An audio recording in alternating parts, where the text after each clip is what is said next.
Ok, alors c'est comme ça que tu obtiens ton argent. Règle numéro 1, ne jamais le dépenser avant de l'avoir obtenu.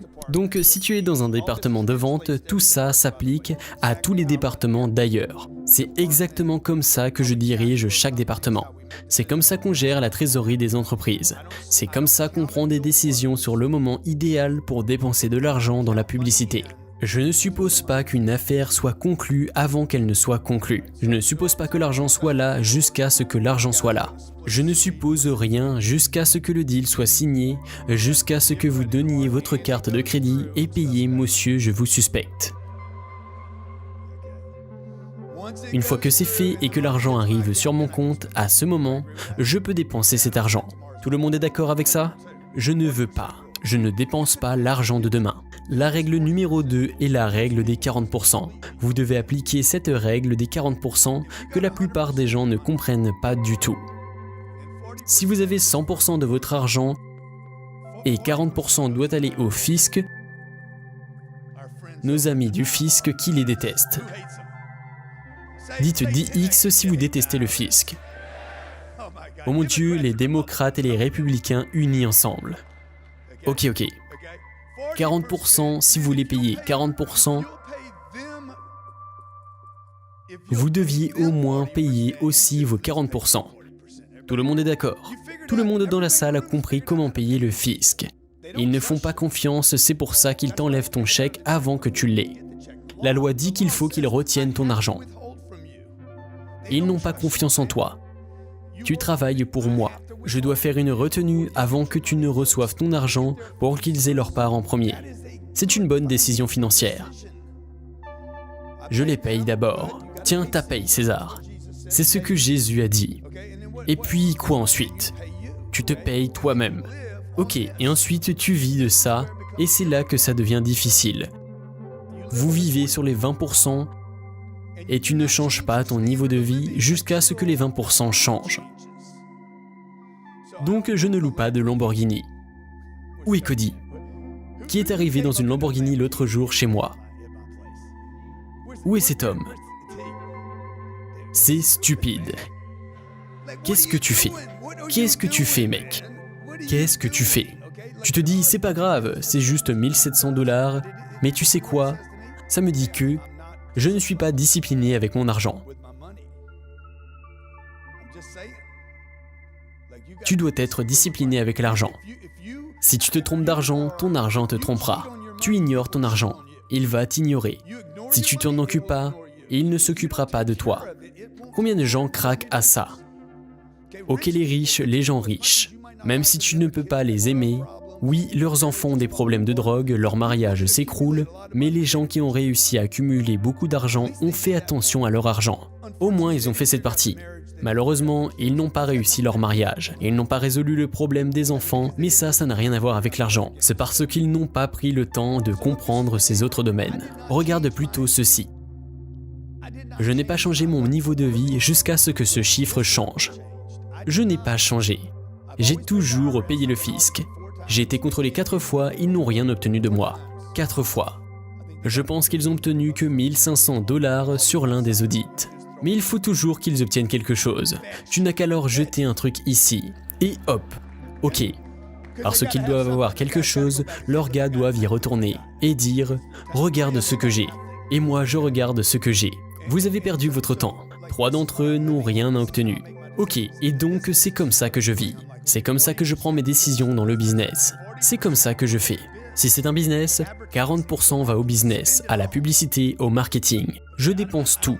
Je ne veux rien pour moi. Si je suis un indépendant, si j'ai 3 employés, et que j'ai une entreprise qui rentre l'argent, il coule à flot. Je ne le garde pas pour moi ou pour vivre. Je le garde pour l'entreprise pour qu'elle vive. Il faut nourrir l'entreprise, nourrir la bête. Combien d'entre vous ont lu le livre Be Obsessed to be Average? Ça dit « nourrissez la bête ».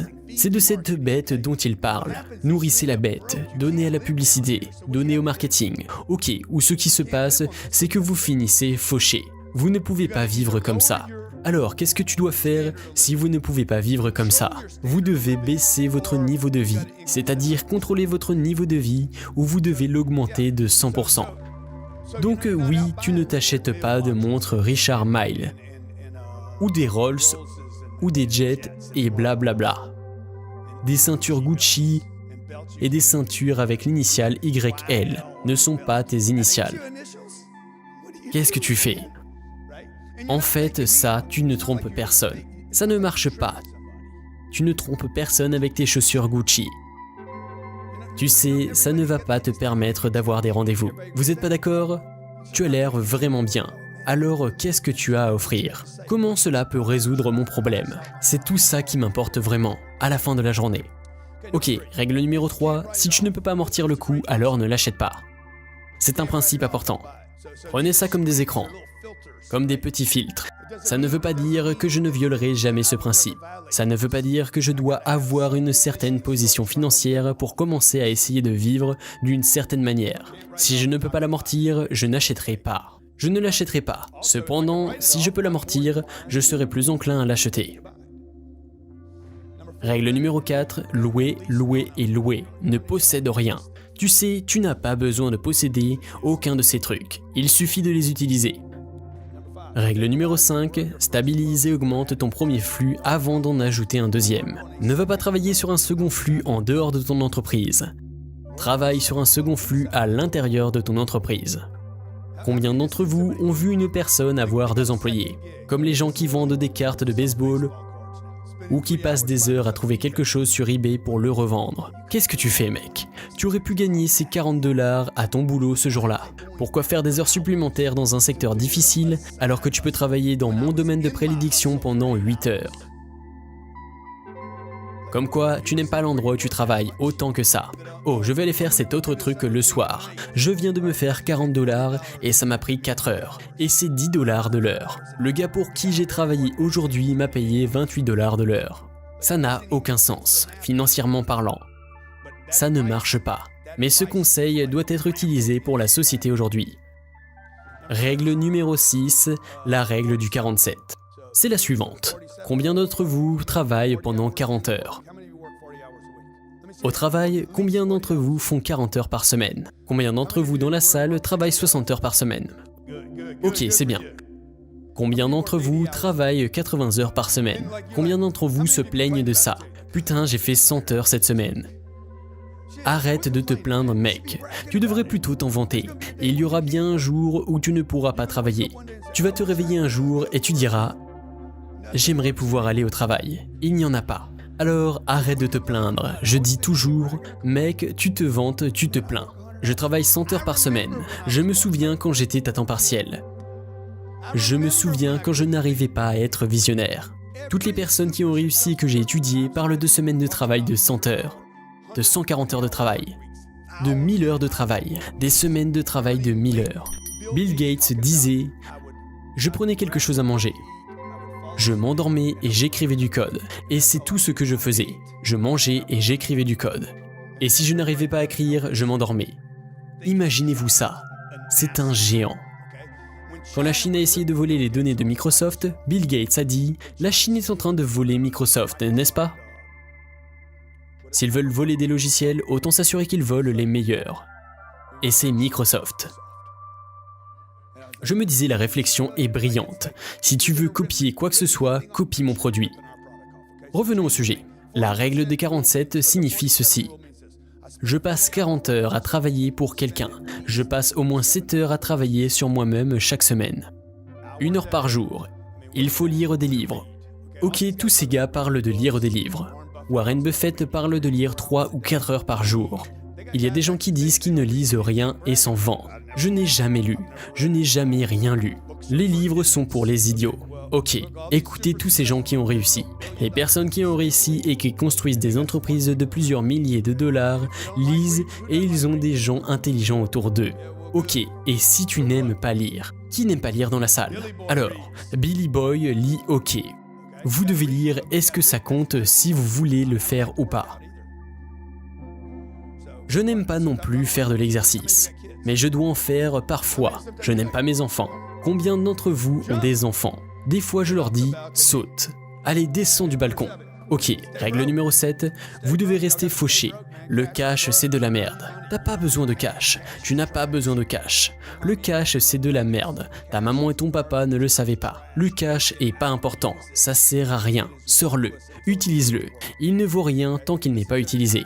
Jusqu'à ce qu'il soit utilisé, ok, écoute-moi. Le cash ne vaut rien. Tant qu'il n'est pas utilisé, le cash est inutile. Tant qu'il n'est pas utilisé, c'est un morceau de papier.